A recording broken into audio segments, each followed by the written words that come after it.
आज है दिन किसानों का और इन्हीं किसानों को बोल खराज तहसीन पेश करता है। इन 10 दिनों में क्या ऐसा इनकलाब आ जाएगा जिसकी बुनियाद पर ये मुज़ाकरात कामयाब हो जाएंगे। उनकी कैपेबिलिटी है वो उस तरह से मैनिफेस्ट नहीं हो पा रही है जिस तरह से उन्होंने इन्वेस्टमेंट की है। पाकिस्तान मेड श्योर कि वो अपने फैंस को हार्ट अटैक देता रहे। एकदम से जब सारे मीडिया वाले आ गए कि हमें इंटरव्यू दो, तो उस वक्त जो फीलिंग्स थी वो तो फिर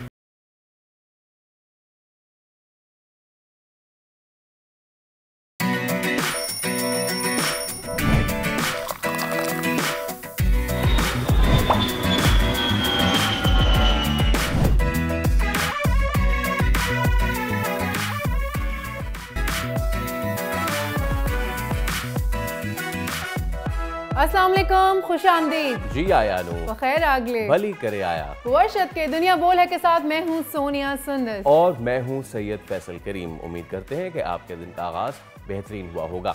आज किसानों का आलमी दिन मनाया जा रहा है।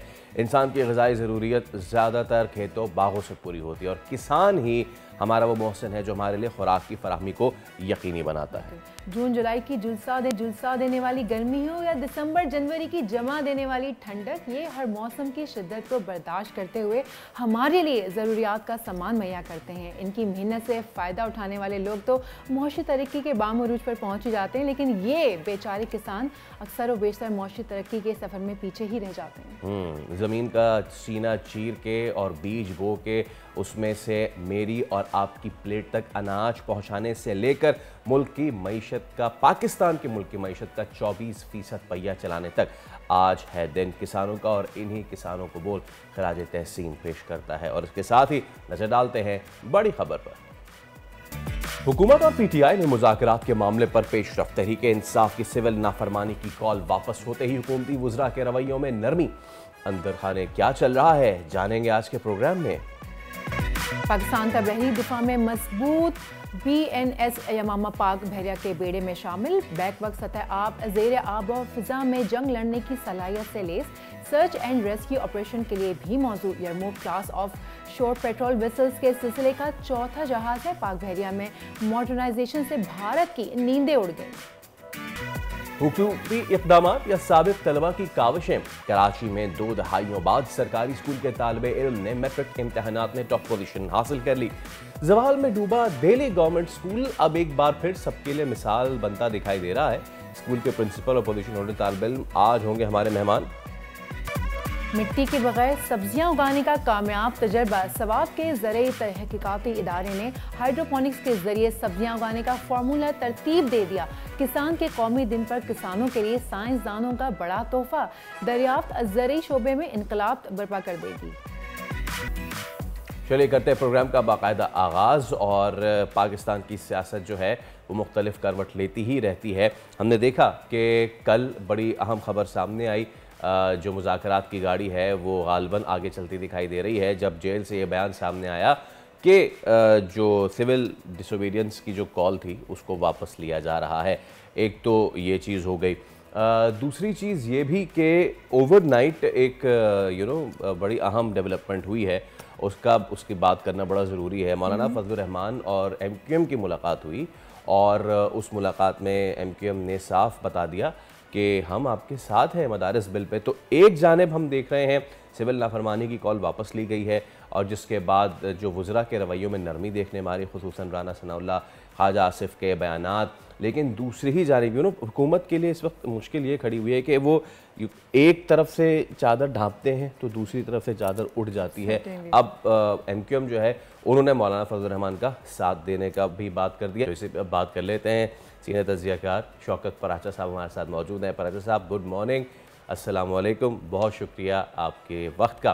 तो शौकत साहब, एक तरफ तो नरमी देखने में आ रही है रवैयों में, क्या ये इस वजह से है कि वो जो कॉल आई है सिविल डिसोबीडियंस की कि जी हम इसको वापस लेते हैं और उसके बाद हम नरमी देख रहे हैं? गुड मॉर्निंग, बहुत शुक्रिया।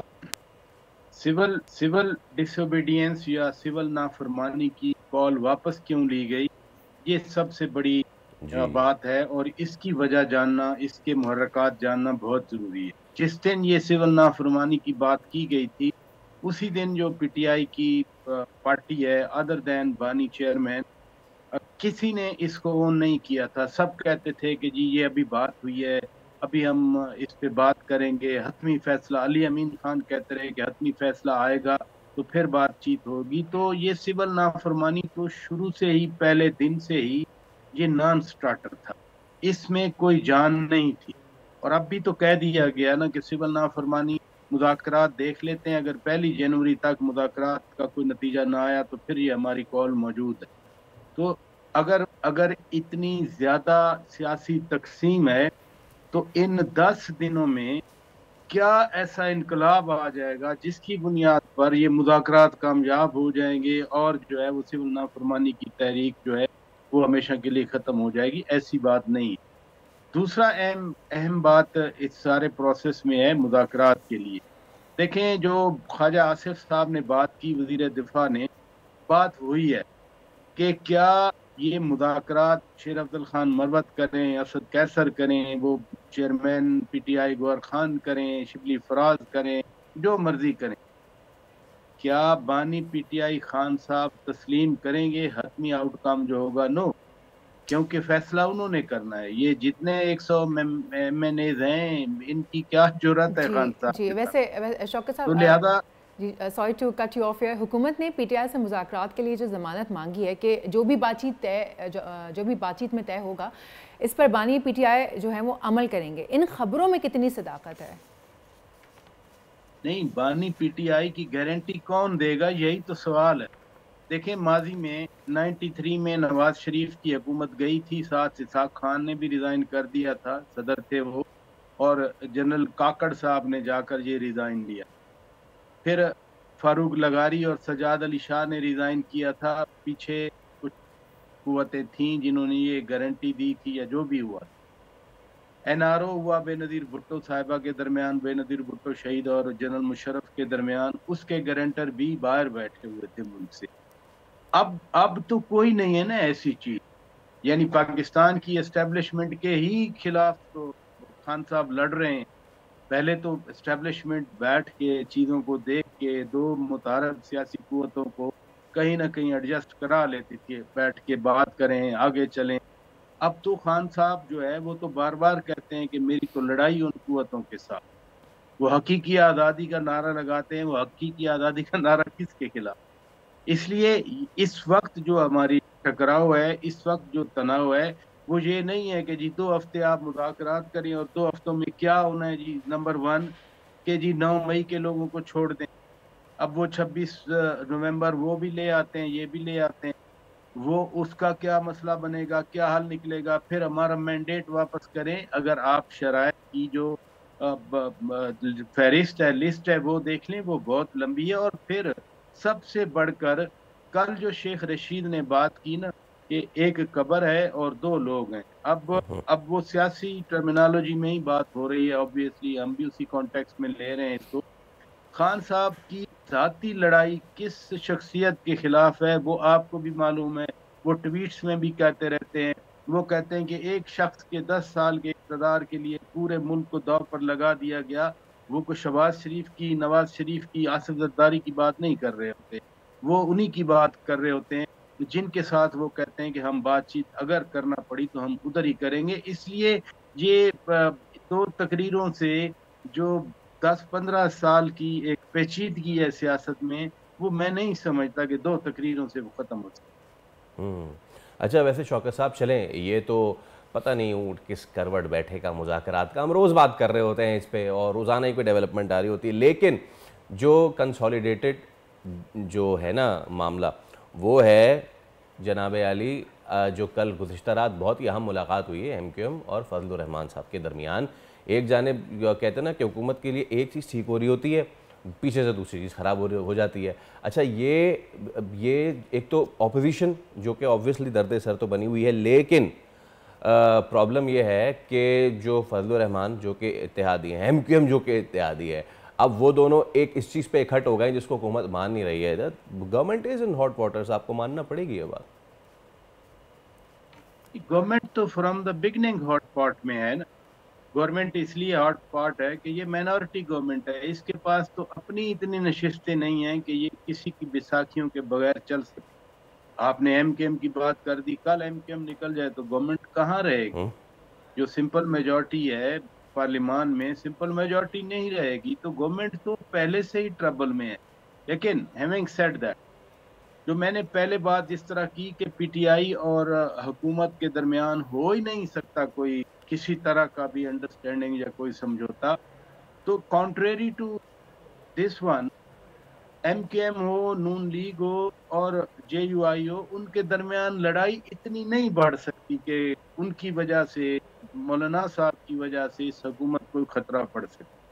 ये मौलाना साहब भी जानते हैं, ये नून लीग भी जानती है, इसलिए इनके दरमियान डायलॉग की गुंजाइश मौजूद है, इनके दरमियान अंडरस्टैंडिंग की प्लेंटी ऑफ रूम मौजूद है। ये कहीं ना कहीं मामलात को बातचीत के जरिए हल कर लेंगे। मैं आपसे ये गुजारिश करना चाह रहा हूँ, वो एमकेएम हो, वो पीपल्स पार्टी हो, वो जेयूआई हो, वो नून लीग हो, इनकी सियासत 3-4 डेकेड्स में इसी तरह ही रही है। ये मानते भी रहे हैं, रूठते भी रहे हैं, लेकिन they were never at point of no return.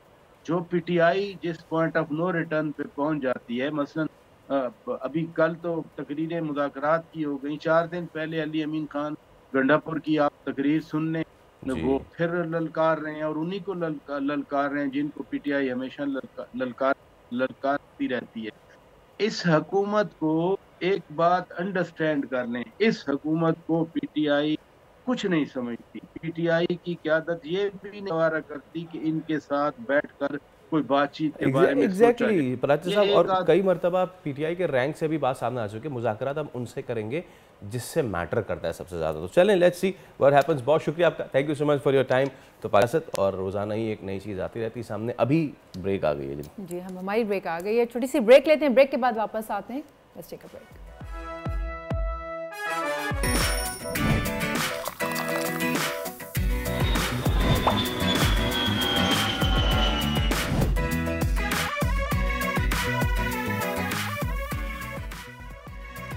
एक बार फिर आपको कहेंगे दुनिया बोले में खुशामदीद। पाक बहरिया का चौथा यरमूक क्लास जहाज पीएनएस यमामा पाकिस्तान नेवी के बेड़े में शामिल कर लिया गया है। यमामा पाकिस्तान नेवी के लिए खुसूसी तौर पर तैयार किए जाने वाले यरमूक class of shore patrol vessels के सिलसिले का चौथा जहाज है। यरमूक क्लास के पहले 2 जहाज़ों के मुकाबले पीएनएस हुनैन और यमामा 2600 टन डिस्प्लेसमेंट के हामिल हैं। 98 मीटर तवील पीएनएस यमामा मुख्तलिफ अक़साम के मैरीटाइम ऑपरेशंस अंजाम देने की भरपूर सलाहियत रखता है। पीएनएस यमामा बैक वक्त सतह आब, ज़ेरे आब और फिजा में जंग लड़ने की सलाहियत से लैस है। रोमानिया की बंदरगाह कॉन्स्टेंटाना में होने वाली तकरीब में पीएनएस यमामा पाक बहरिया के वाइस एडमिरल मोहम्मद फैसल अब्बासी के हवाले किया गया।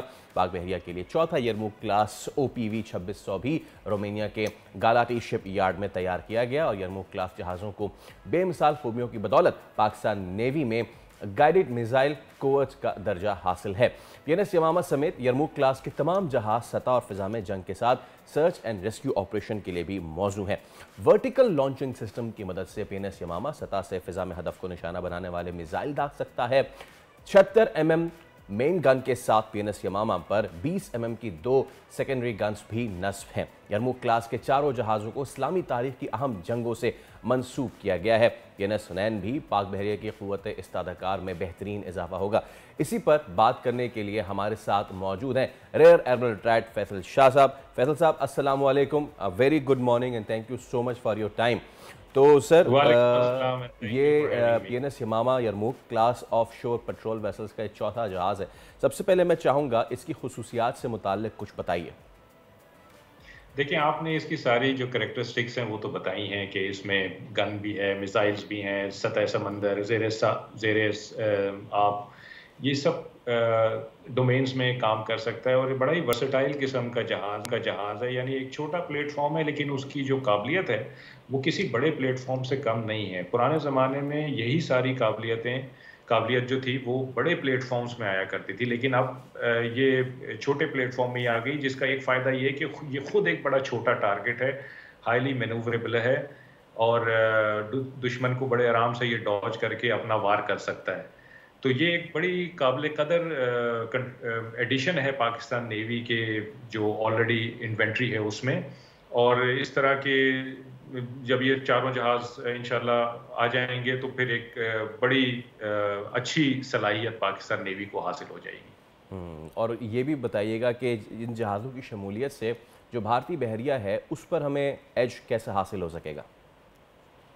देखिए, भारतीय बहरिया पे एज को हासिल करने के लिए ये समझने की ज़रूरत है कि पाकिस्तान बहरिया का मिशन क्या है। पाकिस्तान बहरिया का जो अल्टीमेट मिशन है वो अपनी टेरिटोरियल इंटेग्रिटी का दिफा करना है और अपनी जो ट्रेड है जो कि 90% से ज़्यादा सी बॉर्न है उसको जारी रखना है, पीस टाइम में भी और वॉर टाइम में भी।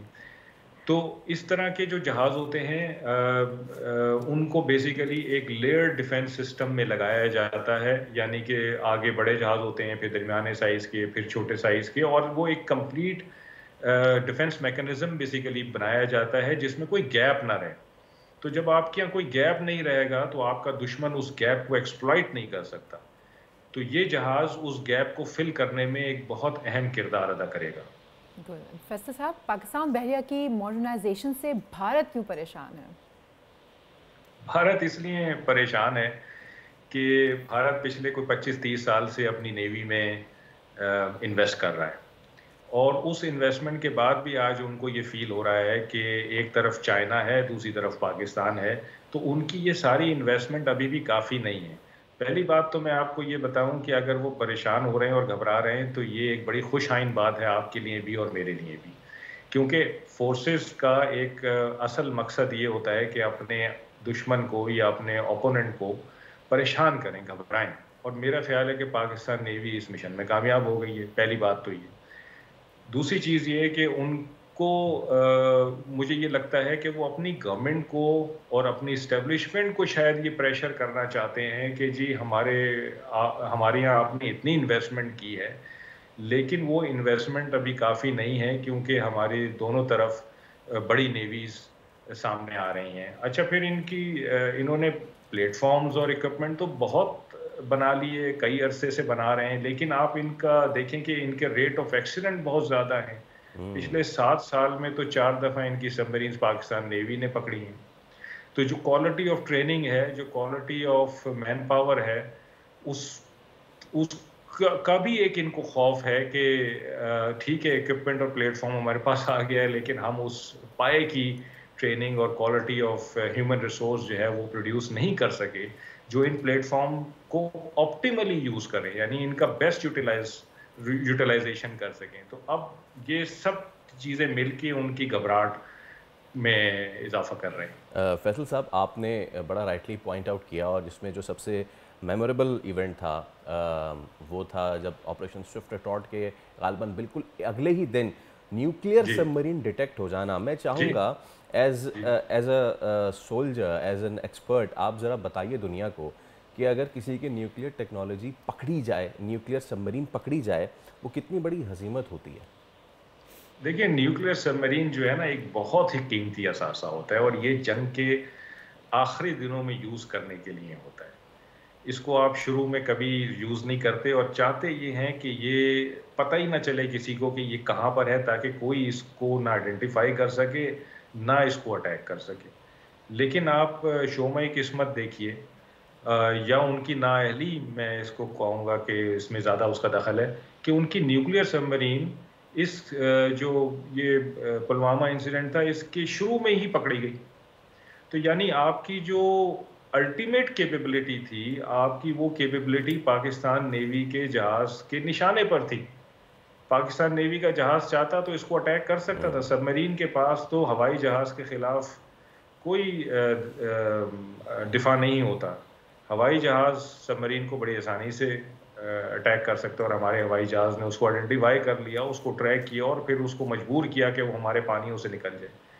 तो ये एक मतलब एक लम्हा फ़िक्रिया है मेरे ख्याल है इंडियन नेवी के लिए। इससे उनको ये चीज़ समझने की और सोचने की भी ज़रूरत है कि उनके पास प्लेटफॉर्म्स और इक्विपमेंट होने के बावजूद जो उनकी कैपेबिलिटी है वो उस तरह से मैनिफेस्ट नहीं हो पा रही है जिस तरह से उन्होंने इन्वेस्टमेंट की है।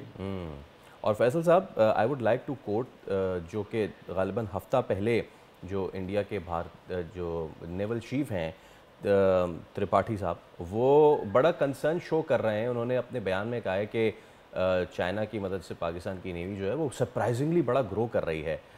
तो पाकिस्तान और चीन की दोस्ती तो हमेशा से ही भारत को खटकती आई है, अब वो इस पे भी इज़ रेजिंग द आईब्रोज। क्या ख़तरा है उनको, क्या मसला क्या है पाक चीन दोस्ती के साथ? उनको ख़तरा यही है कि उनके लिए एक टू फ्रंट वॉर का सिनेरियो जो है वो जनरेट हो रहा है कि वो एक तरफ चाइनीज़ नेवी, चाइना तकरीबन 70 की दिहाई के आखिर से अपनी नेवी में इन्वेस्टमेंट कर रहा है बड़ी तेज़ी से, और 2015 में चाइनीज़ नेवी जो है उसका साइज़ यूएस नेवी से बढ़ गया था। तो और वो डेवलपमेंट जो है वो कंटिन्यूसली हो रही है, तो आगे भी जाहिर बात है कि चाइनीज़ नेवी अब बढ़ेगी। तो एक तो उनको ये डर है, दूसरी तरफ वो देखते हैं कि जी पाकिस्तान नेवी भी स्ट्रांग हो रही है और चाइना का भी उसमें कंट्रीब्यूशन है, कोलैबोरेशन है। तो उनको बेसिकली ये नज़र आ रहा है कि जी हम इतना कुछ करने के बावजूद हम इन दोनों का मुकाबला नहीं कर सकते, जिसकी वजह से वो घबरा रहे हैं। फिर जैसे पहले मैंने कहा कि शायद वो अपनी गवर्नमेंट को भी ये कहना चाहते हैं कि जी हम अभी भी कमज़ोर हैं, हम में इन्वेस्टमेंट किया जाए, क्योंकि हमारे दोनों तरफ बड़ी नेवीज़ आ रही हैं। हालांकि 63 जहाज़ और सबमरीन इस वक्त भी उनके अंडर कंस्ट्रक्शन है और 33 जहाज़ और सबमरीन मज़ीद पाइपलाइन में है। $10 बिलियन का इंडियन नेवी का बजट है, पाकिस्तान नेवी का तो 780 मिलियन डॉलर का बजट है। तो कहाँ किस चीज़ का मुकाबला वो कर रहे हैं? वो मुकाबला बेसिकली जो उनकी घबराहट है वो यही है कि उनके पास वो मैन पावर नहीं है, वो ह्यूमन रिसोर्स नहीं है, वो ट्रेनिंग स्टैंडर्ड्स नहीं है और वो काबिलियत नहीं है जिसकी वजह से वो अपने पास जो कुछ है उसको बेहतरीन तौर पे इस्तेमाल कर सकें। वो सिर्फ इस खौफ में मुब्तला है कि एक तरफ चाइना, एक तरफ पाकिस्तान, दोनों की नेवीज बढ़ रही हैं और सी हमारे हाथ से निकल जाएगा। All right, rear admiral retired Faisal Shah साहब, it was a pleasure having you on the show. Thank you so much for your time, बहुत शुक्रिया and it was lovely to morning. तो जनाब ये देख लें आप कि भारत की जो बहरिया है वो उसको क्या खदशात है पाकिस्तान से। हालांकि साइज़ में वो बहुत बड़े हैं लेकिन बेचारे दिल के बहुत छोटे हैं। हम तरक्की करते हैं तो फिर वो डर जाते हैं ना। बिल्कुल ऐसा ही है। अब वक्त हो जाता है एक ब्रेक लेते हैं, ब्रेक के बाद वापस आते हैं।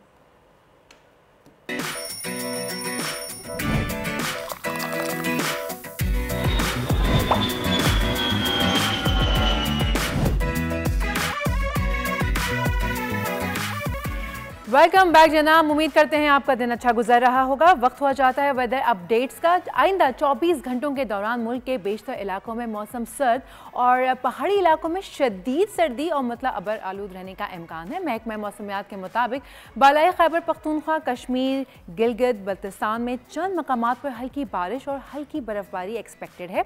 सुबह के औकात में शुमाली मशरकी पंजाब, जनूबी पंजाब और बालाई सिंध के बास मकामात पर धुंध छाए रहने की एक्सपेक्टेशंस भी है। अहम शहरों के दर्जे हरारत की बात करूं तो आज शहरों के दर्जे हरारत स्पेशली कराची मिनिमम 11 और मैक्सिमम 27 डिग्री तक रहने का इम्कान है। पार्टली क्लाउडी एक्सपेक्टेड है। हैदराबाद में जो आज टेम्परेचर है वो मिनिमम टेम्परेचर रहेगा 12 और मैक्सिमम टेम्परेचर होगा 25। पार्टली क्लाउडी रहने की एक्सपेक्टेशंस हैं। बात करते हैं अब मीरपुर खास की। मीरपुर खास में आज मिनिमम टेम्परेचर जो है वो 9 होगा, पार्टली क्लाउडी रहेगा और मैक्सिमम टेम्परेचर जाएगा 26 डिग्री तक। बात कर लेते हैं अब नवाबशाह की। नवाबशाह में आज मिनिमम टेम्परेचर जो है वो 8 एक्सपेक्टेड है, मैक्सिमम जाएगा 25 डिग्री तक। स्काई जो है वो क्लियर रहेगा। बात करते हैं हम लाड़काना के हवाले से। तो लाड़काना में आज जो टेम्परेचर है वो है मिनिमम 7, स्काई क्लियर होगा यानी कि सूरज चमकता रहेगा, मैक्सिमम जाएगा 24 डिग्री तक। लेकर चलते हैं आपको गवादर की जानिब। गवादर में आज मिनिमम टेम्परेचर एक्सपेक्टेड है 12, मैक्सिमम जाएगा 24 डिग्री तक और पार्टली क्लाउडी रहने का इम्कान। अगर क्वेटा की बात करें तो क्वेटा में आज मिनिमम टेम्परेचर होगा -4 और मैक्सिमम टेम्परेचर जाएगा 12 तक और यहाँ पर भी पार्टली क्लाउडी रहेगा। मुल्तान की अगर बात करें तो मुल्तान में आज मिनिमम टेम्परेचर 5 और मैक्सिमम टेम्परेचर 22 डिग्री तक रहने का इम्कान है। लाहौर लेकर चलते हैं आपको। लाहौर में आज मिनिमम टेम्परेचर होगा 3 और मैक्सिमम टेम्परेचर होगा 19 और क्लाउडी रहेगा।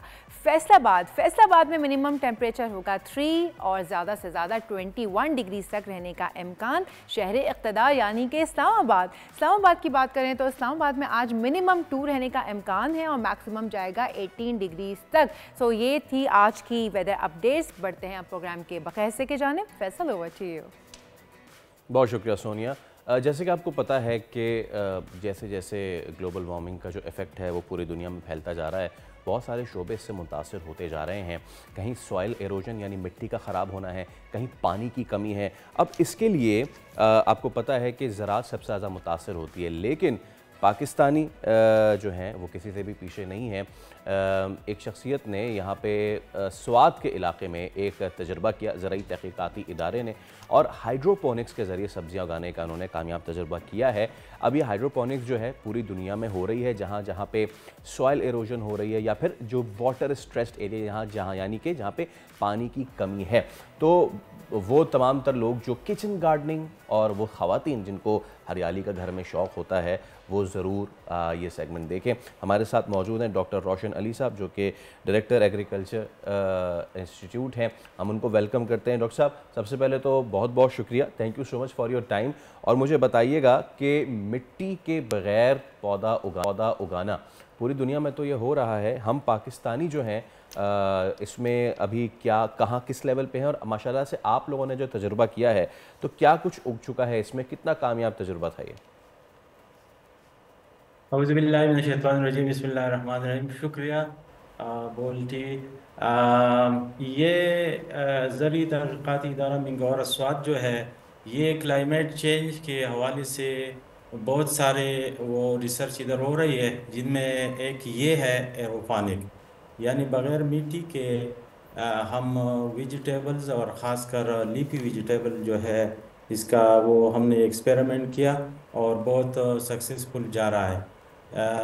इसके अलावा हमने ऑफ सीज़न आनियन जो है ये भी इधर यानी 3 महीनों में अभी आनियन हम ग्रो कर रहे हैं, इधर आनियन को हमने हार्वेस्ट किया।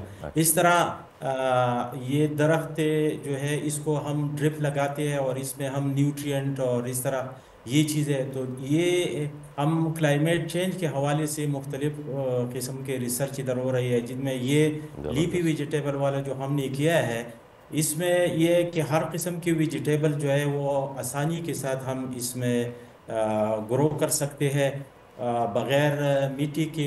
इसमें एक बाल्टी होता है और इसमें एक पाइप यानी लोकली हमने मेड किया है, और इसमें छोटा सा मोटर होता है और एक टाइमर होता है कि जो न्यूट्रिएंट सॉल्यूशन है वो जो इसमें रिसाइकल होते हैं वो इस टाइमर के ज़रिए हम घंटे में 10 मिनट ऑन रखते हैं और 50 मिनट ऑफ रखते हैं।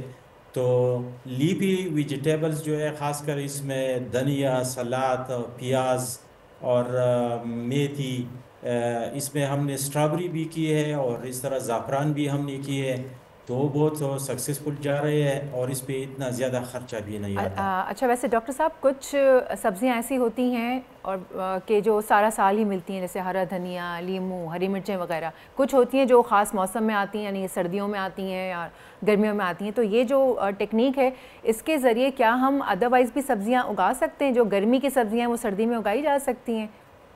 नहीं, ये तो कंट्रोल कंडीशन में हम नहीं करते क्योंकि इस पे फिर बहुत ज़्यादा खर्च आता है। ये तो हमने इस तरह डिज़ाइन किया है कि जिस मौसम की सब्जियां है वो आप बग़ैर कुछ कंडीशन दिए बग़ैर यानी कंट्रोल एनवायरनमेंट दिए बग़ैर आप जो है वो ग्रो कर सकते हैं। यानी इस मौसम की सब्जियां जो है आप वो अपने घर के बरामदे में या बालकोनी में या छत पे भी कर सकते हैं, तो इस पे बहुत ज़्यादा खर्चा नहीं आता। इस वजह से ये चूँकि कास्ट इफेक्टिव है, इस वजह से हम ये इधर करते हैं। बाहर की दुनिया में या इधर हमारे पास एक ग्रीन हाउस है, हमने हाइड्रोपोनिक इसमें अप्लाई किया था, लेकिन इस पे खर्चा बहुत ज़्यादा था अच्छा क्योंकि डॉक्टर साहब, मुझे वो मुझे ऑफ ये सीजन बताइए। वेजिटेबल जो है इसके लिए फिर बिल्कुल कंट्रोल कंडीशन जो है वो ज़रूरी होती बिल्कुल, है। मुझे मुझे डॉक्टर साहब ये बताइए कि एक तो आप इसमें जो फ़ायदा बता रहे हैं, एक तो कॉस्ट इफ़ेक्टिव है, दूसरा ये कि जो थोड़ा बहुत पढ़ा मैंने कि इसमें प्लांट्स जो है वो 50% ज़्यादा ग्रो करते हैं एज़ कम्पेयर टू जो आप मिट्टी में लगाते हैं, न्यूट्रेंट्स उनको ज़्यादा मिलते हैं, और तीसरा ये कि जो सॉइल एग्रीकल्चर है उसमें जितना पानी लगता है उसका सिर्फ 10% पानी इसमें लगता है, और वो पानी रीयूजेबल भी है। थोड़ा इसके हवाले से भी बताइए। हाँ, इसमें ये है कि जो वेजिटेबल आजकल हम यूज़ कर रहे हैं, वेजिटेबल जो एरिया है, ये जिस पानी से हम इसको इरिगेट करते हैं वो बहुत ज़्यादा गंदा होते हैं। खासकर इसमें हेवी मेटल्स होते हैं और मुख्तलिफ़ किस्म के जो सेहत के लिए भी ये वेजिटेबल ठीक नहीं होते।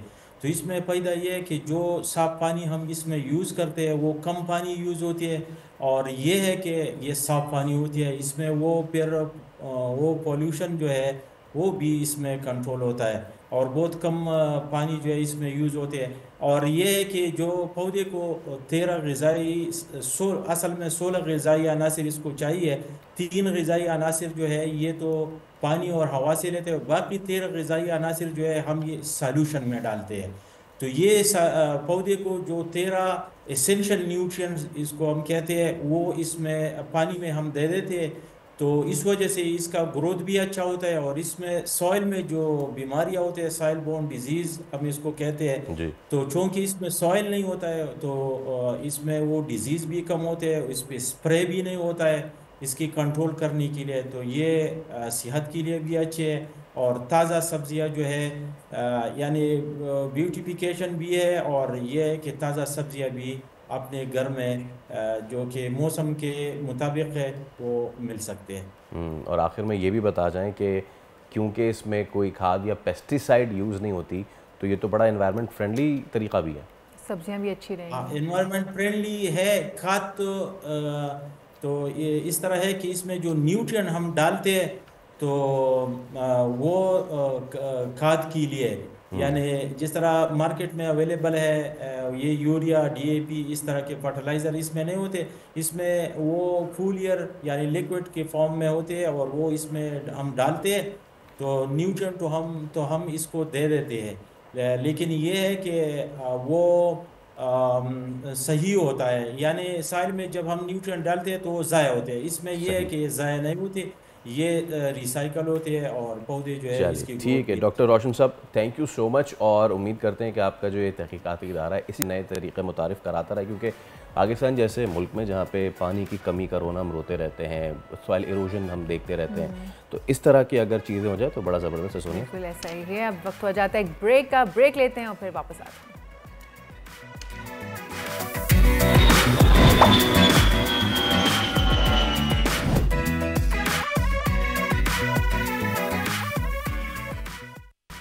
वेलकम बैक जनाब। अब कुछ बातें हो जाएं क्रिकेट के मैदान से। अच्छी बातें हैं जनाब, अच्छी बातें। आज पहले वनडे में पाकिस्तान ने जनूबी अफ्रीका को 3 विकेटों से शिकस्त दे दी। 240 रन का हदफ 3 गेंदों पर हासिल कर लिया। पहले 3 गेंदों पर पहले हासिल किया गया। जनूबी अफ्रीका के 239 रन के जवाब में पाकिस्तान की 4 विकेटें जो हैं वो 60 रन पर गिर गई। साइम अयूब और सलमान आगा की क्या ज़बरदस्त बैटिंग रही। क्यों भाई, आज तो खुशी भी है चेहरे पर, I can see that. Basically नहीं, मैंने तो आपको पहले ही कहा था ना, जीत गए तो अल्लाह शुक्र, हार गए तो अल्लाह सबर। वैसे हमने मैच को इंटरेस्टिंग बनाने में भरपूर किरदार अदा किया, ये मैं आपको बता दूं, क्योंकि साइम जो हैं वो बहुत अच्छा खेल रहे थे। साइम आउट हुए और उसके बाद पाकिस्तान मेड श्योर कि वो अपने फैंस को हार्ट अटैक देता रहे, लेकिन चलिए अल्लाह का शुक्र है हम जीत गए। क्रिकेट एक्सपर्ट नौमान चौधरी हमारे साथ मौजूद। नौमान, गुड मॉर्निंग, अस्सलाम वालेकुम, उम्मीद है खैरियत से होंगे। तो वो मैच अच्छा, पाकिस्तान ने बड़ा अच्छा कल का ODI खेला है, और एक वक्त में लग रहा था कि जब शुरू किया साउथ अफ्रीका ने तो 50 की पार्टनरशिप तक कोई खिलाड़ी इनका आउट ही नहीं हो रहा था। उस वक्त तो हो गया कि भाई गए आज तो 300 रन बनेंगे, but Salman Ali Agha did the wonders, और आते के साथ यके बाद दिगरे 4 खिलाड़ी उन्होंने आउट कर दिए। फिर दोबारा से साउथ अफ्रीका ने कमबैक करने की कोशिश की, फिर पाकिस्तानी बॉलर्स ने अच्छा लिमिट करके रखा उनको। तो कैसा देखते हैं कल का मैच आप? जी, thank you so much for having me. सबसे पहले तो आपको क्रेडिट देना होगा रिजवान की कैप्टनसी, जिस तरह उन्होंने बॉलर्स को शिफ्ट किया कि जब आपके फास्ट बॉलर्स नसीम को रन हो रहे हैं, इसके अलावा उनका शाहीन के अगेंस्ट कोशिश कर रहे हैं वो रन करने की, तो उन्होंने बॉलर शिफ्ट बहुत ज़बरदस्त अंदाज से की है। जिस तरह सलमान अली आगा को लाए, अबरार और साइम अयूब, इन तीनों बॉलर से उन्होंने बॉलिंग करवाई, तो एक तो ये पाकिस्तान के लिए प्लस पॉइंट था। सेकेंडली, जिस तरह कल पाकिस्तान ने प्रेशर सिचुएशन में पाकिस्तान की बैटिंग ने रिस्पॉन्ड किया है, बाबर नहीं चले, रिजवान नहीं चले, उसके बाद कामरान गुलाम रन आउट हो गए, इस सब के बावजूद पाकिस्तान ने जो है वो अपने नर्व्स पर कंट्रोल किया। साइम अयूब हमने T20 सीरीज में भी देखा और अब जो है वो वनडे में भी अपनी बैटिंग की झलक दिखा रहे हैं। Supremely impressed by the way Pakistan ने अपना रन चेज जो है वो पेस किया है, ये बहुत इंपॉर्टेंट है। ठीक है, आप 240 चेज कर रहे हैं, मॉडर्न डे क्रिकेट में आपको 340, 350, 360 चेज करने को मिलता है, लेकिन the way Saim Ayub and Salman Ali Agha pace their innings, मेरे ख्याल है वो पाकिस्तान के लिए सबसे बड़ी बात है। और उसमें सबसे जो अहम जो टर्निंग पॉइंट था मैच का, वो बाटमैन का वो ओवर था जिसमें मतलब बाटमैन को तो हवा बना दिया था शुरू में हमने, बाबर आजम रिजवान दोनों को उन्होंने आउट कर दिया। एक मौके पे 3 ओवर में गालिबन 9 रन दिए थे उन्होंने और 2 खिलाड़ी आउट कर दिए थे, लेकिन वो जब ओवर कराने आया है मेरा भाई, उसके बाद साइम अयूब ने पहली बॉल पे छक्का, दूसरी बॉल पे छक्का, तीसरी बॉल पे चौका, तो बाटमैन को उन्होंने बता दिया कि आप ज़्यादा हवा में ना उड़ें। 22 रन आए थे उस ओवर में। डू यू थिंक वही था क्या कहते हैं turning point of the match?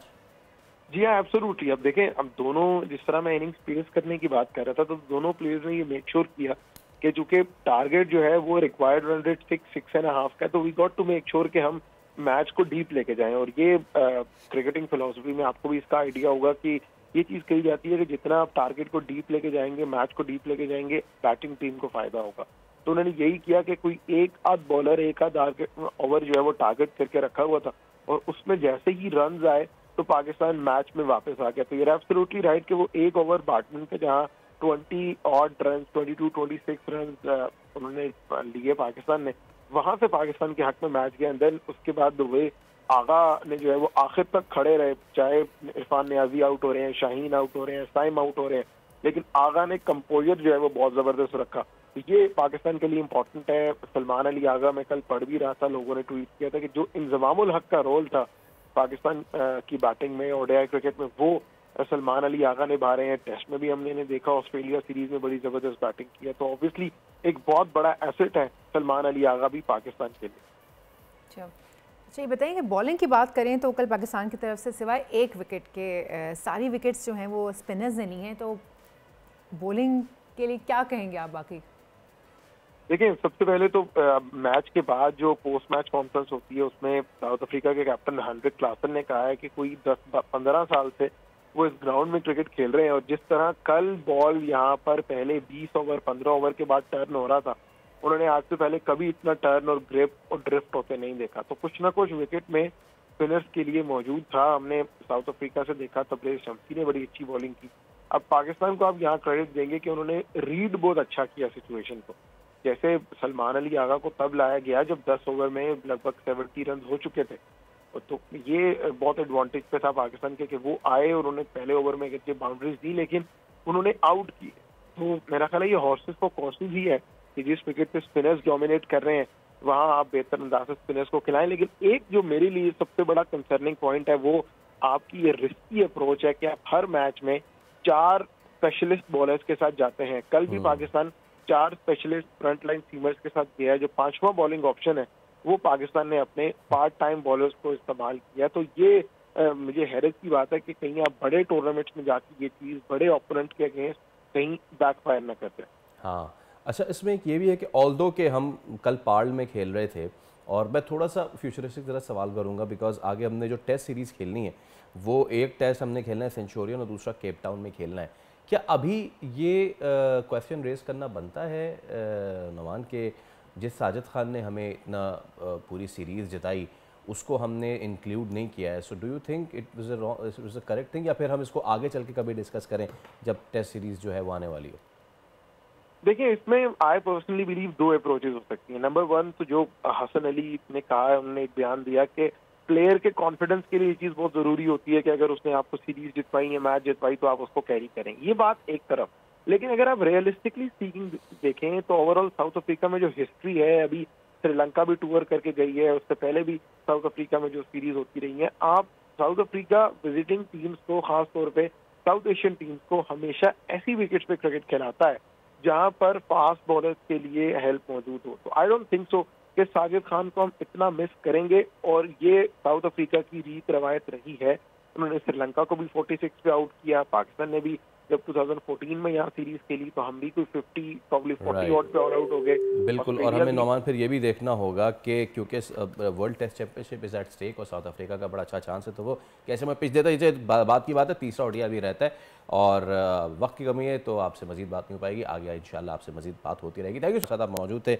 तो फाइनली पाकिस्तान तो चले अच्छा है, जीत गया। अब अच्छा, इसमें सबसे अच्छी बात पता क्या थी, वो ये थी कि मैन ऑफ द मैच जो मिला था वो मिला था सलमान अली आगा को, कर्टेसी में उन्होंने दे दिया साइम अयूब को। आई रियली अप्रिशिएट इट, बहुत अच्छा। आई वुड अप्रिशिएट अगर आप भी अपनी कॉफी जो है वो मुझे दे दें, मेरी खत्म हो गई। मैन ऑफ द मैच से ब्रेक ले लेते हैं और फैसल की कॉफी मंगवा लेते हैं, लेते हैं थोड़ी सी ब्रेक, ये जरूरी है।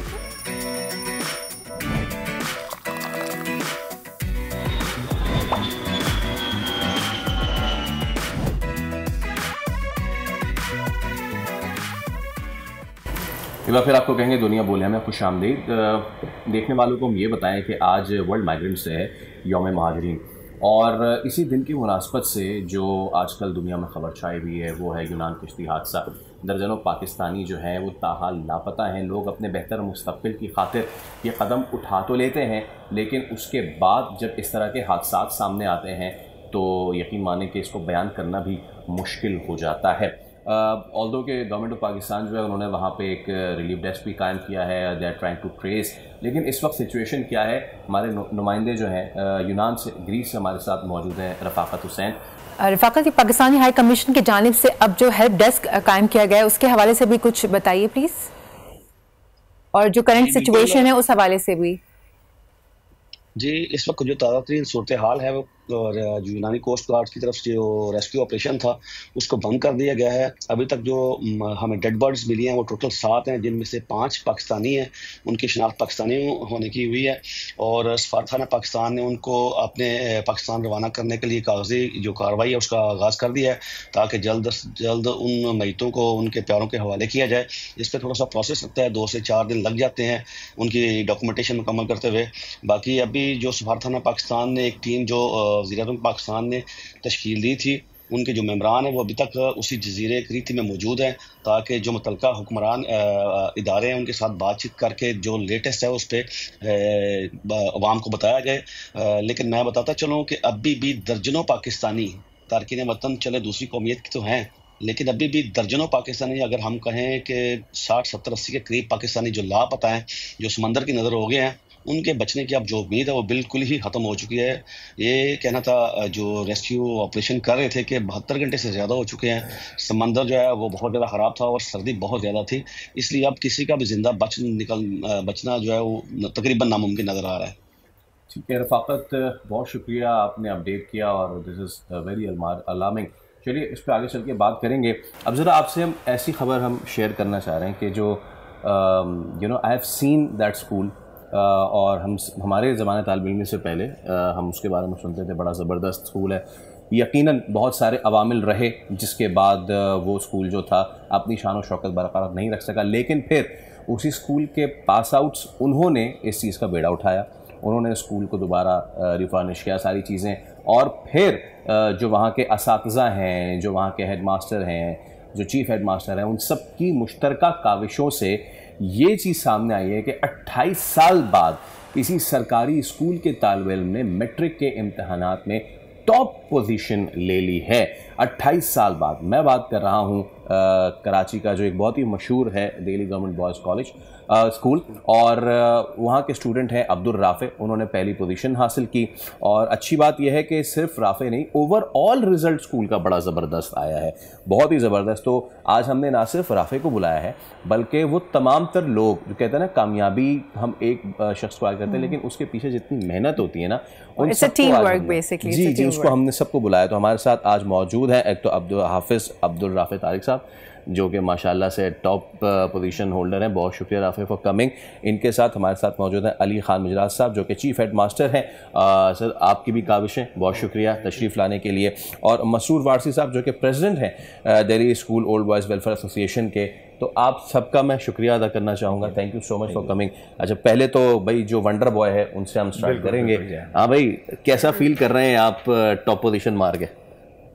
सबसे पहले तो बहुत खुशी का मेरे लिए क्या कहते हैं इस वक्त है कि मैं जितना भी अपनी फीलिंग्स को अपने वर्ड्स में तो क्योंकि मैं बयान नहीं कर सकता था। किसी ज़माने में मैं 8, 9, 10 हमेशा जितनी भी क्लासेस पढ़ी मैं सब में यही चाहता था कि अल्लाह मुझे अच्छी पोजीशन से नवाजे। और 9, 10 में लोगों ने बोला कि हर कोई 8, 7 में तो पोजीशन ले लेता है, लेकिन ना असल मैट्रिक बोर्ड आता है और फिर इंटर बोर्ड आता है। तो फिर मैंने अपने अल्लाह से दुआ की थी, अल्लाह मुझे भी पोजीशन से नवाज दीजिएगा, और अल्लाह ने आज मुझे पता मुझे सबसे अच्छी बात क्या है, इस बार लड़कियों को पूरे दिया आपने। ये बहुत अच्छा किया, बहुत ज़बरदस्त यार, बहुत ज़्यादा। मैं आपको बहुत बहुत मुबारकबाद पेश करता हूँ। लेकिन इसके पीछे जो स्टोरी है ना वो भी मैं जानना चाहूँगा। पहले तो सर ये बताएं कि ना सिर्फ राफे ने टॉप पोजीशन हासिल की है बल्कि A1 ग्रेड्स भी आए हैं, तो ज़रा पूरा मुझे रिज़ल्ट तो बताएं। जी बिल्कुल, इस मरतबा जो हमारे दिल्ली स्कूल की रिज़ल्ट आई है, एक तो फर्स्ट पोजीशन हमने पूरे बोर्ड में मैट्रिक साइंस में ली हुई है हमारे स्टूडेंट ने। बाकी दूसरी जो रिज़ल्ट है हमारे दूसरे बच्चों की, वो भी तकरीबन हमारे टोटल बच्चे जो हैं वो भी A1 ग्रेड में पास हुआ तकरीबन। और उसमें से लड़कियां कितने में पास हुई हैं? अच्छा, मसला ये है कि मेरा जो स्कूल है वो बॉयज स्कूल है। अच्छा, बॉयज गर्ल्स मेरे पास कोई नहीं। ओके, तो गर्ल्स स्कूल अलग है, अच्छा है लेकिन उससे पहले। अच्छा, अब जनाब मेरी रिजल्ट से वो लिंक नहीं करता। अब इसके पीछे जो एक और बहुत ज़बरदस्त स्टोरी है ना, वो ये है कि, और इसको बताने में मेरे ख्याल से हमें शर्मिंदगी महसूस नहीं करनी चाहिए कि सिचुएशन बहुत ज़्यादा डेटेरिएट हो गई थी। Since I belong from a school जो कि बिल्कुल पड़ोस में, बिल्कुल, तो हमारा पाला पड़ता रहता था। सर ये बताइए कि आप खुद वहाँ के पास आउट हैं, आपके टाइम पे स्कूल कैसा था? बीच में क्या ऐसा हुआ कि उसमें ख़राबी आ गई और फिर आप लोगों ने उसके साथ क्या किया? 1980 के हम लोग पास आउट हैं और उस ज़माने में नेशनलाइज हो चुका था, लेकिन ये कि जब हम पास आउट होकर निकले हैं तो स्कूल हमारा बड़ी अच्छी पोजीशन में था। तो लास्ट जो मेरा एक विज़िट रहा 2019 और ये कोविड स्टार्ट हो चुका था सर, तो मैं अपने बच्चों के साथ विज़िट करने गया स्कूल कि बच्चों को दिखाऊं कि इस स्कूल से पास आउट किया। तो आई एम रियली शॉक्ड और बहुत शर्मिंदगी हुई मुझे। जो स्कूल की पोजीशन, दरवाजे टूटे हुए, शीशे नहीं थे, कलर डैमेज हुआ सारा, मतलब स्कूल का बहुत बड़ा, हमारा एक ग्राउंड था बहुत बड़ा सा। आप यकीन कीजिए नियर अबाउट को 32 डंपर्स हुए ना, मैंने कचरा वहाँ से, वो गार्बेज वहाँ से हमने रिमूव कराया। ये पोजीशन हमारे स्कूल की थी। तो वो देखने के बाद फिर मैंने प्लान किया कि स्कूल के लिए कुछ करना चाहिए, और स्कूल के लिए करना इसलिए चाहिए कि स्कूल का हमारे ऊपर कर्ज है। बिल्कुल, हम आज जिस पोजीशन पे हैं, जब मेरे साथ जितने भी स्टूडेंट थे वो हायर पोजीशन पे सारे, उसकी बेस क्या थी? स्कूल। और हमेशा मैं एक चीज़ कहता हूँ कि आपका स्कूल जो है ना वो बेस करता है बनिस्बत आपका कॉलेज एंड यूनिवर्सिटी। आप याद रखते हैं अपने स्कूल के, क्योंकि वो 10 साल आपने वहाँ पे आपने सर्व किया। अच्छा, उसमें सबसे मेन चीज़ होती है वो होती है पंक्चुअलिटी, कि आपने यूनिफॉर्म में आना है, नीट एंड क्लीन रहना है, क्लास में प्रेजेंट रहना है। हम जब कॉलेज में गए तो बड़ा इजी फील करते थे कि कुछ नहीं, यूनिवर्सिटी में भी नहीं। एनीवे, तो वो जब मैंने प्लान किया तो एक प्लेटफॉर्म पे हम तमाम स्टूडेंट्स को लेकर आए जो एलुमनाई थी, उनसे कोऑर्डिनेट किया। नियर अबाउट 7000 के करीब लोगों ने मुझसे कोऑर्डिनेशन किया, और 4000 अबव इतने हैं जो मुझसे डायरेक्ट कॉन्टैक्ट के अंदर हैं वो। तो वो कोऑर्डिनेशन जो मैंने किया, तो एक 23 मार्च को हमने फर्स्ट प्रोग्राम किया था, और वो यूनिक प्रोग्राम था कि हमने वो असेंबली ऑर्गेनाइज़ की थी जिस ज़माने में हम लोग असेंबली में होते थे। अब आप सोचिए उस असेंबली में, वो क्लिप अभी मैं नहीं दिया आपको, वरना आप देखते कि दाढ़ी वाले लोग, नाना नानी दादा दादी वाले लोग असेंबली में आके खड़े हुए हैं, उसी तरह प्रेयर हो रही है, उसी तरह से नेशनल एंथम, वो एक अजीब सा माहौल था आप देखते हैं। और वो दिन ऐसा था कि ऐसा लगता था जैसे ईद का दिन है, लोग अपने नंबर एक्सचेंज कर रहे हैं, 40-50 साल बाद सब मिले। तो वो जो वक्त था बहरहाल, तो उसमें फिर मैंने उन्हीं अपने दोस्तों से, अपने बैचमेट से मैंने कहा यार ये बिल्डिंग जो आपको दिख रही है खस्तार, इसमें हम लोग पढ़ के निकलें। जी हाँ, अब ये हमारा फ़र्ज़ है कि इस बिल्डिंग को हम बनाएं। तो उस वक्त हम सारे एक प्लेटफॉर्म पे यूनाइट हुए, और उसके बाद हमने प्लान किया कि अब स्कूल पूरी बिल्डिंग को अल्हम्दुलिल्लाह रेनोवेट किया, और रेनोवेट करके हमने वो स्टैंडर्ड लेके आ गए जो हमारे ज़माने में था, और अभी भी हम उस लेवल पे लेके आ गए, कोई भी प्राइवेट स्कूल से उसको आप मैच कर सकते हैं। और दूसरी चीज़ क्या है कि प्राइवेट स्कूल से जो है बच्चे सोच करके अब हमारे स्कूल मारे, उसकी वजह क्या है? उसकी वजह कि स्टैंडर्ड हमारा बहुत अच्छा। देखिए हमारे ज़माने में जो असातिज़ा थे नो डाउट बेहतरीन थे, और अभी भी जो असातिज़ा हैं वो भी बेहतरीन है। सिर्फ क्या है कि एक कोऑर्डिनेशन, और हमेशा मैं एक चीज़ कहता हूँ और कहता आया हूँ, मैं बहुत सारे चैनल्स में मैंने बात की, तालीम के साथ साथ तरबियत वो बहुत ज़रूरी है। बिल्कुल। और तरबियत अगर आपने की तो तालीम हमारी ज़ीरो है। एब्सोल्युटली। क्योंकि जहाँ भी वो बच्चा जाएगा उसके जो हल्का सकनात है वो आदमी देखेगा तो उसको पता चलेगा ये हाँ किसी स्कूल से पास कहा ही जाता है कि जी आपकी पहचान जो है ना वो आपके स्कूल और आपके असातिज़ा हाँ। है ना। तो मैं अच्छा अब इसमें जनाब आप इन्होंने मसरूर साहब ने पूरी जो कहानी एक्सप्लेन की है बहुत ही ज़बरदस्त है। अब जनाब आप ये बताएं मुझे सर कि एक पूरी बाकायदा से तकरीब का भी इनेकाद हुआ और उसमें से सरदार शाह साहब भी मौजूद थे।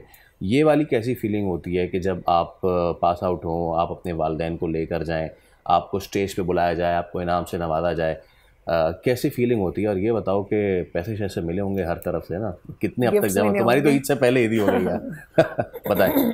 मैं ये कहूँगा कि जो मेरी पोजीशन के बाद जो सबसे जो ऐसा प्रोग्राम था ना जो मुझे अभी तक याद है वो वही वाला है जिसके अंदर KMDC में जो हमारा उनका ऑडिटोरियम में हुआ था।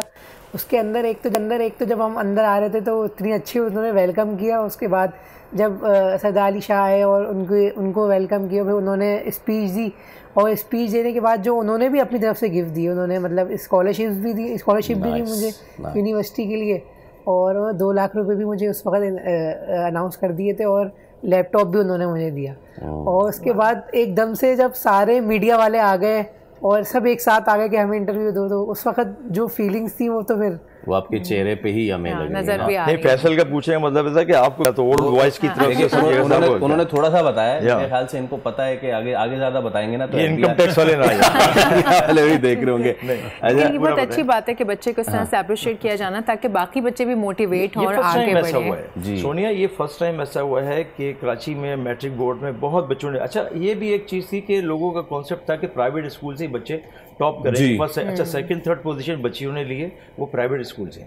जो मैंने KMDC में प्रोग्राम किया था उस प्रोग्राम में मैंने उन दोनों बच्चियों को भी इनवाइट किया था और हमारे ओवरसीज़ के जो स्टूडेंट थे उन्होंने भी इनको कैश दिया, हमारी ओल्ड बॉयज़ वेलफेयर एसोसिएशन उन्होंने भी कैश इनको दिया, तो उन बच्चों को भी हमने एकोमोडेट किया था। अच्छा दूसरा ये कि ये कुरान हाफिज़ हैं, एक नाम में हाफिज़ है, कुरान हाफिज़ भी हैं, तो ये इनको एक प्रिविलेज मिला कि जब ये 9th क्लास इन्होंने ज्वाइन की और जिस तरह से इन्होंने सारी चीज़ें की तो समझो कंसीव करते करते आज ये पोजीशन है इनकी। नहीं आउटस्टैंडिंग। और यही इसी चीज़ को जो आपने बात की, मैं अली साहब आपसे पूछना चाहूँगा कि हमेशा से ना हमारे यहाँ सरकारी जो इदारे हैं उनको कहा जाता है कि यहाँ के बच्चों का तो क्या ही फ्यूचर है ना, और प्राइवेट को ज़्यादा किया जाता है, लेकिन जो कारनामा अंजाम दिया है वो ये चीज़ हमें बताती है कि अगर टीचर्स की विल हो, बच्चे के विल हो, तो इट डजंट मैटर कि आप कहाँ से आ रहे हैं, आप कर सकते हैं, आप चाहे जहाँ से भी आ रहे हो।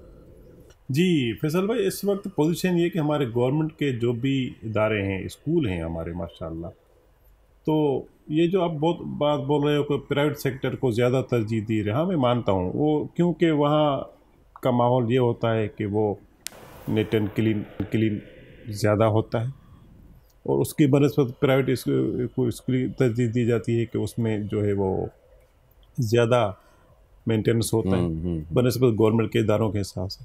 लेकिन इस वक्त गवर्नमेंट के इदारे हमारे माशाल्लाह बेहतरीन हो चुके हैं, बेहतरीन उसमें तालीम की जो है वो तवज्जो दी गई है और हम खुद वहाँ पे खुद प्रिंसिपल की हैसियत से हर चीज़ को लुकआउट करते हैं, देखते हैं, मेंटेनेंस के हवाले से या स्कूल बिल्डिंग क्लीनिंग के हवाले से, ग्रीनरी के हवाले से या एजुकेशन के हवाले से, टीचरों को असेस करना, बच्चों को असेस करना, हर चीज़ पे हम जो है वो तवज्जो देते हैं। और मुझे उम्मीद भी है और आगे भी रहेगी कि पहले से अब हमारे गवर्नमेंट सेक्टर में बहुत तब्दीली आ चुकी है और बहुत तालीम अच्छी हो चुकी है और तकरीबन जो हमारे स्कूल है इतनी इनरोलमेंट है कि हमें वहाँ बच्चों को बिठाने के लिए कैपेसिटी भी कम हो गई है कि हम उसको बिठा भी नहीं सकते। एब्सोल्युटली। तो मुझे यानी कि इतनी हमारा प्रोग्रेस आज से एजुकेशन बढ़ चुकी है जी, उस वक्त भी ज़बरदस्त एनरोलमेंट होती थी। अब मुझे मसूद साहब ये बताइए कि माशाअल्लाह आप लोग सामने आए, आप लोगों ने पूरा उसका मंजरनामा तब्दील कर दिया है, तो इस तरह के फ्यूचर में मज़ीद कोई प्लान्स, मज़ीद कोई, क्योंकि देखिए ये जो इस तरह का काम है रुकना नहीं चाहिए हमें, क्योंकि ज़माना था जो अब जो ज़माना है मॉडर्नाइज होता जा रहा है, एजुकेशन मॉडर्नाइज होती जा रही है, तो कोई इस तरह के फ्यूचर प्लान्स आप लोगों के? देखिए फ्यूचर प्लान्स तो हमें अपने स्कूल से ही वाबस्तगी है हमारी जी। इसके अलावा ये हुआ है कि बहुत सारे जो स्कूल से जो पास आउट करके गए हैं उनकी मोटिवेशन हुई जी, और उन्होंने हमसे रब्ता किया और रब्ता करके उन्होंने इनवाइट किया है, जो कि अभी नेक्स्ट वीक मेरा विज़िट है हैदराबाद और लाहौर में भी हमें बुलाया गया। तो वो चाहते ये है कि हम इसी स्कूल को अपना रेनोवेट करें, इसका क्या स्ट्रक्चर होगा, किस तरह से हम काम करेंगे, ये वो चीज़ें हमने उनको ब्रीफ करनी हैं। तो ये एक चीज़ है। और दूसरी चीज़ है कि जो एक बिल्डिंग होती है ना, बिल्डिंग बनाना बहुत आसान है, उसको मेंटेन रखना मुश्किल काम होता है। तो हम अपने स्कूल को मेंटेन रखें, ये हमारे लिए बहुत अच्छा है। जैसे हमने अपनी कंप्यूटर लैब बनाई है, बायोलॉजी के लिए हमने लैब बनाई है, रिसेप्शन एरिया में। आप हमारे स्कूल का अगर आप विज़िट करेंगे तो आपको लगेगा कि आप किसी प्राइवेट स्कूल में आए। एक ही कैमरे, यानी कि क्लास के अंदर में सीसी कैमरे लगाएं। गवर्नमेंट स्कूल में कहाँ होते हैं फैसल, नहीं होते। तो ये सारी चीज़ें की, तो हमने इसको थोड़ा सा मॉडर्न भी किया और पता चले कि जी बच्चे अगर आ रहे हैं, अच्छा उनको वो इन्वायरमेंट जब मिलेगा ना, तो वो एक चीज़ है कि फोकस जब करेंगे तो उनका गोल भी फिर वही होगा। बिल्कुल, आप इन्वायरमेंट पहले आप उनको दीजिए। और अच्छा दूसरी चीज़ मैं इसके साथ साथ बताना चाहूँगा आपको, हमारी Delhi school old boys welfare association है, इसी प्लेटफॉर्म से, दिल्ली स्कूल के प्लेटफॉर्म से हम वेलफेयर भी काम करते हैं। इसमें ये रमज़ान में राशन वगैरह डिस्ट्रीब्यूट करना, ये हमारा काम है, मेडिसिन वगैरह ये। और जब ये फ्लड आया था 2022 में, उसमें हमने बड़ा काम किया था। हम ट्रक्स लेकर गए थे राशन के, इंटीरियर के अंदर यकीन करें पानी के अंदर के घुटनों तक पानी था।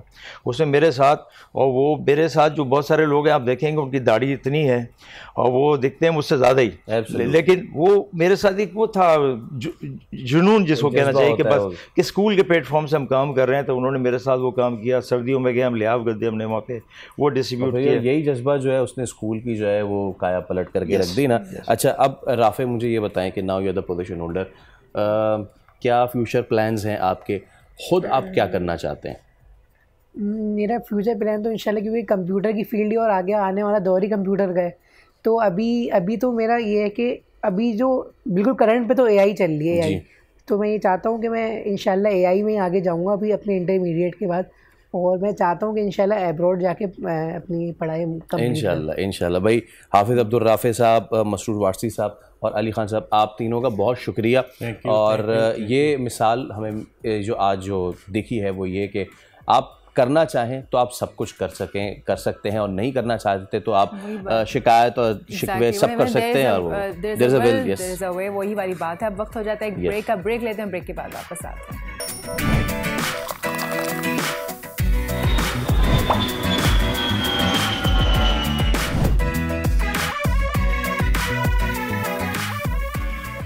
आजकल आप लोग देखते हैं सोशल मीडिया पर, आपने भी देखा होगा, जिल्द की रंगत निखारने के टोटके। मैं देखता ही नहीं हूँ। आप नहीं देखते थे? लड़के भी करते हैं आजकल, तो लड़कियों से कम हमारे छोरे क्या कम है वो वही बात है। स्किन को दिलकश बनाने के लिए आजकल ऐसे टोटके और मशवरे दिए जाते हैं। हमारी सेलिब्रिटीज़ भी दे रहे होते हैं, कुछ व्लॉगर्स भी दे रहे होते हैं कि ये स्क्रब लगा लें, रेटिनॉल शेटिनॉल ये लगाएं, यूँ लगाएं। तो डॉक्टर महविश फवाद डर्मेटोलॉजिस्ट हमारे साथ स्टूडियोज़ में मौजूद हैं, वेलकम करते हैं। अस्सलाम वालेकुम। वालेकुम सलाम। जी डॉक्टर साहब आपने देखे ना सोशल मीडिया पर डिफरेंट टोटके आ रहे हैं, ये खा लो तो गोरे हो जाओगे, ये लगा लो तो गोरे हो जाओगे, गोरेपन का क्रेज एंड ऑल। टॉपिक मुझसे पूछा है, सिचुएशन बहुत अलार्मिंग है एक्चुअली। हमारी जो जनरेशन है, latest Gen Z, that is following influencers more than their parents, right. सारा दिन यूट्यूब पे और डिफरेंट तरह के तरीक़ों से they are looking into what's going on, और इसकी वजह से 8 साल से 13 साल के बच्चों में इतनी अवेयरनेस आ गई है कि वो काफ़ी सारी चीज़ें लगा रहे हैं जो उन्हें नहीं लगानी चाहिए। उनमें से काफ़ी सारे हार्मफुल सब्सटेंसेस हैं, strong chemical peels and retinols which are not good for kids. तो एक स्टडी आई है कि आजकल शॉपिंग कार्ट्स बच्चे भी जाके भर लेते हैं, हज़ारों की चीज़ें डालते हैं, whether they need it or they don't need it, maybe those things are harmful for their skin. तो ये बिल्कुल पेरेंट्स को चाहिए कि थोड़ा be watchful with your kids के व्हाट आर दे लुकिंग। और ये जो आपने भी कहा रेटिनॉल वगैरह, तो रेटिनॉल इतने छोटे बच्चों को ज़रूरत ही क्या है? Mavish, we have got a question on Facebook, हम फेसबुक पे भी लाइव हैं। हसन का सवाल है कि सर्दियों में अब क्या केयर की जाए, क्या मुल्तानी मट्टी जिस तरह हम बाकी उसमें वेदर्स में लगाते हैं तो वहाँ भी हम लगा सकते हैं? देखिए सर्दियों में skin behaves in a different pattern, और सबकी स्किन डिफरेंटली बिहेव करती है। कुछ लोगों को हो सकता है लोशंस भी काफ़ी हो मॉइस्चराइज करने के लिए, but at the same time some people will need thicker moisturisers जो थिक बेस में, लिपिड बाम्स, शिया बटर्स और इस तरह की चीज़ें लोगों को हो सकता है लगानी पड़ जाए। अच्छा, स्किन टाइप पे बहुत ज़्यादा डिपेंड करता है। सो आप लोगों को, देखने वाले को ये बताइए कि rather than going to the influencers and all, पहले आप एक प्रॉपर डर्मा के पास जाएं और उनसे अपनी स्किन टाइप आइडेंटिफाई करा के और फिर वो करें ना। डर्मेटोलॉजिस्ट के पास 2 तरीक़ों से वो आ सकते हैं। Either they can come for a routine skin care के लिए, और if they have some problematic skin, जैसे एक्नी वाले लोग बड़े परेशान होते हैं कि हम विंटर्स में कैसे मैनेज करें, क्योंकि अक्सर औकात हम लोगों को ऐसी मेडिकेशन पे रखते हैं जिससे उनकी स्किन ओवर ड्राई और पीलिंग होने लगती है। तो अगर ऐसे कोई लोग हैं जो कि हो सकता है मेरे भी पेशेंट्स देख रहे हों, so they can use something which is non comedogenic for them, right. Water based चीज़ें भी मिल जाती हैं, लोशंस भी यूज़ किए जा सकते हैं, जेल बेस्ड चीज़ें यूज़ की जा सकती हैं, but hydration is again very important, which is also हम भूल जाते हैं हाइड्रेट करना सर्दियों में स्पेशली। तो वैसे डॉक्टर साहब, जो सर्दियों में जो मॉर्निंग में हम जो फेस वॉशर्स और क्लींजर्स वगैरह यूज़ करते हैं, मैं चाहूँगी थोड़ा सा उस पर भी आप रोशनी डालें, बताएं लोगों को कि जो स्किन होती है उसके अकॉर्डिंगली ही फेस वॉशर्स भी इस्तेमाल करने चाहिए। That's so true. और कभी कभार मॉर्निंग में अगर आपकी नॉर्मल स्किन है तो maybe you just need to splash some water and that is good enough. ज़रूरी नहीं कि सारा दिन आप सोप लेडन क्लेंजर्स यूज़ करें जो कि आपकी स्किन को फर्दर ऑयल से डिप्राइव करें। So we also have to preserve the natural oil content of the skin, at the same time we have to prevent the loss of moisture from the skin. Okay, and Mavish, we would have loved to carry on, but since हमारे पास वक्त कम है, लेकिन जितनी आपने बात की that's very wonderful। उम्मीद करते हैं कि भाई आप लोग जो है वो अब टोटकों पे नहीं जाएंगे, क्योंकि स्किन आपकी है और आपकी ही रहेगी, किसी के बताने से ना वो ठीक होने जा रही है। टोटकों पे जाने से ज़्यादा बेहतर यह है कि प्लीज़ किसी अच्छे डर्मेटोलॉजिस्ट के पास जाइए। हमने भी इसीलिए यहाँ पे बुला के बिठाई हैं और उनसे जाके डिस्कस करें कि आपको क्या क्या मसाइल हैं। इजाज़त, कल हम फिर हाजिर होंगे, जब तक के लिए अपना ढेर सारा ख्याल रखिए। अल्लाह हाफ़िज़।